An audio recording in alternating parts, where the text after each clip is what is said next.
Hi guys, and in this video today I'm going to talk about camera backpacks. It's so confusing which one to buy because there is literally so many different options. Over the last couple of years I've worked with Lowepro, Peak Design and Wandrd, and I've got so many of their different bags that I wanted to bring them all together and review them and let you know in as quickly as time as possible which ones I like and dislike and what I like about the different brands over the others. So let's get started. So the first bag I'm going to start with is a wheelie bag. I'm going to put the names of all the bags I talk about up here or somewhere because I can't remember the name of all of them off the top of my head, but I am going to start today with wheelie bags. And out of the brands I mentioned, Lowepro is the only one which makes a wheelie bag, which is such a shame. I hope the other brands make a decision to start making them. So at the moment I use this one, 150 something, the name will be above, and honestly I love it. This is cabin size, so I could fit in here actually a 400mm lens.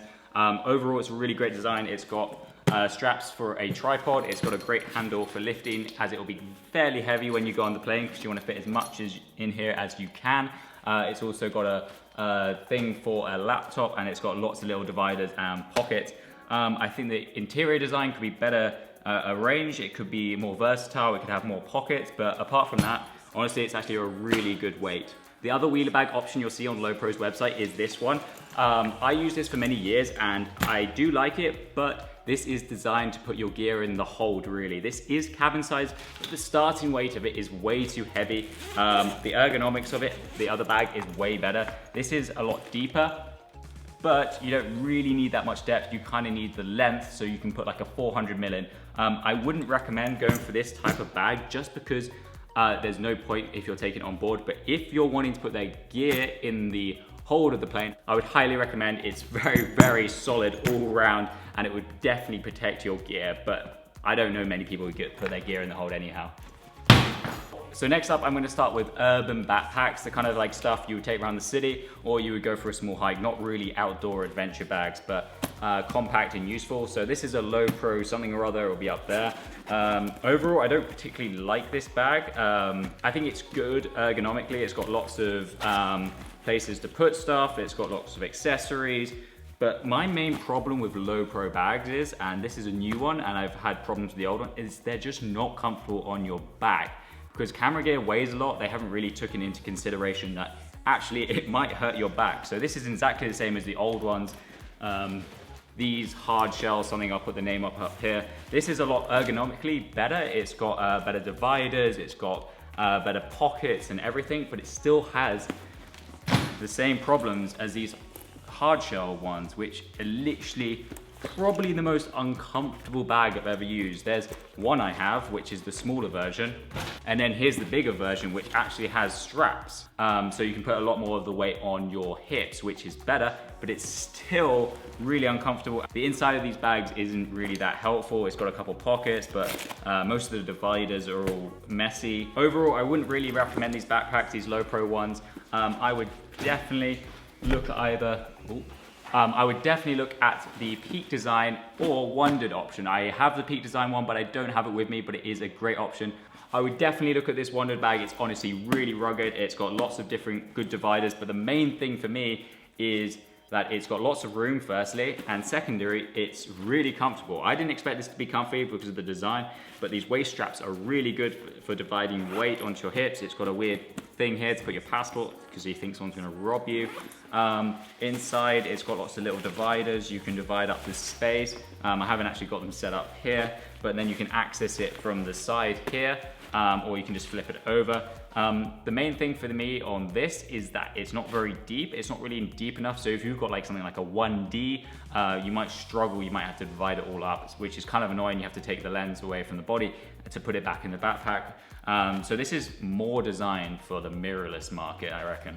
So next up, I'm going to talk about two different bags, and I'm going to call these kind of like adventurous backpacks, but this Peak Design one is more designed about carry-on and going in urban environments, but it's also, I reckon you could use this for more adventurous hikes out into the mountains just because of its size and how well it's built. So first of all, the back is pretty solid. These straps are really good. It's a really comfy bag, which is a massive win for me because that's the first thing I judge on a backpack. Inside there is so much room. There's really well divided, so you can take this out, which is the padding for your cameras, and you can actually just use it as a normal bag, or you can get one of these which is half the size, so you can have 50-50.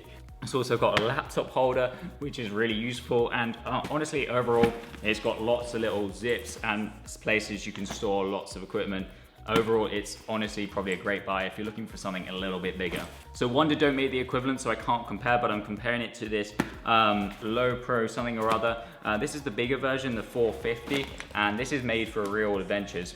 The Peak design is a bit more urban, and as you can tell that because it hasn't got a laptop holder. It's not built for someone who's going to work at their desk. It's built for someone who's actually going for a proper hike. Overall, the thing I like about the Peak design one is its actually starting weight is really light. This has got a bit more padding in it, which I guess for if you're skiing and you fall over, it's better, but the starting weight is a little higher. Inside, you've got a decent amount of room. I've actually managed to put a 400mm lens in here, so that's pretty impressive. It's really rugged. It's actually, for Lowepro, fairly comfortable. I've done a couple hikes, big hikes on this one, and it's been reasonably comfortable compared to other Lowepro bags. You could fit your skis to it. It's really well made. It's really waterproof. I've got this absolutely drenched. So I can't really fault this for anything else, apart from maybe it could be a little bit lighter. So I didn't really want to compare this Wandrd bag to the others because it's kind of got a different purpose. It's more like transporting your clothes and gear on like a small adventure. You wouldn't really use this for a hike, mainly because it hasn't particularly got the comfort of the other bags, but it's not meant to. It's just meant to transport you to your destination. But inside it's a really great design because you can fit these pouch things, which are protective camera gears, and you can fit them into like here or here or here. So you can have your gear, but also actually things you need, like clothes and whatever you take on holiday. Overall, I really like the design of this bag. I haven't been able to use it massively just because I haven't needed such a bag, but honestly, it's a really good rugged design. I love how you can put your camera gear and all divided up. There's not much else to this bag. It's got straps which you can carry on your back. These are able to take off, so you can probably put it in the hold pretty easily. But yeah, it's actually a really good design for like a weekend adventure. So last up, I wanted to talk about a last option. If you're a serious hiker and you're just wanting to take a bit of gear with you, but you're not wanting to buy an all-purpose camera backpack, I would highly recommend looking at hiking bags. So I currently use an Osprey bag like this, and it's super lightweight. It's built for hiking. The back and the support you get on your hips is really, really good. But you can put your gear, if you pack light, in one of these, so you can get like a body and a couple of lenses in one of these, so it protects it while you're hiking. It's harder to get your gear in and out of quickly, but it makes such a difference when you're doing longer journeys and you want a lot more comfort, and you're really not bothered about your whole bag just being based around your camera gear. So I'd highly recommend, if you're not that worried about getting an all-purpose bag and you want it for actually something else than your camera gear, is to look at something like this, like an Osprey bag.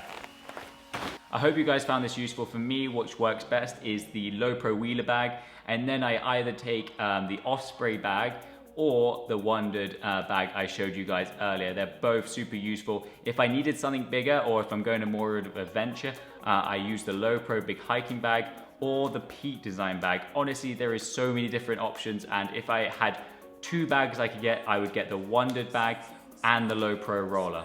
I hope you guys found this super useful. If you guys got any questions, please do comment below. I've also got drone bags, hard cases, but I literally didn't think there was any point showing you because only a fraction of people would actually find that useful.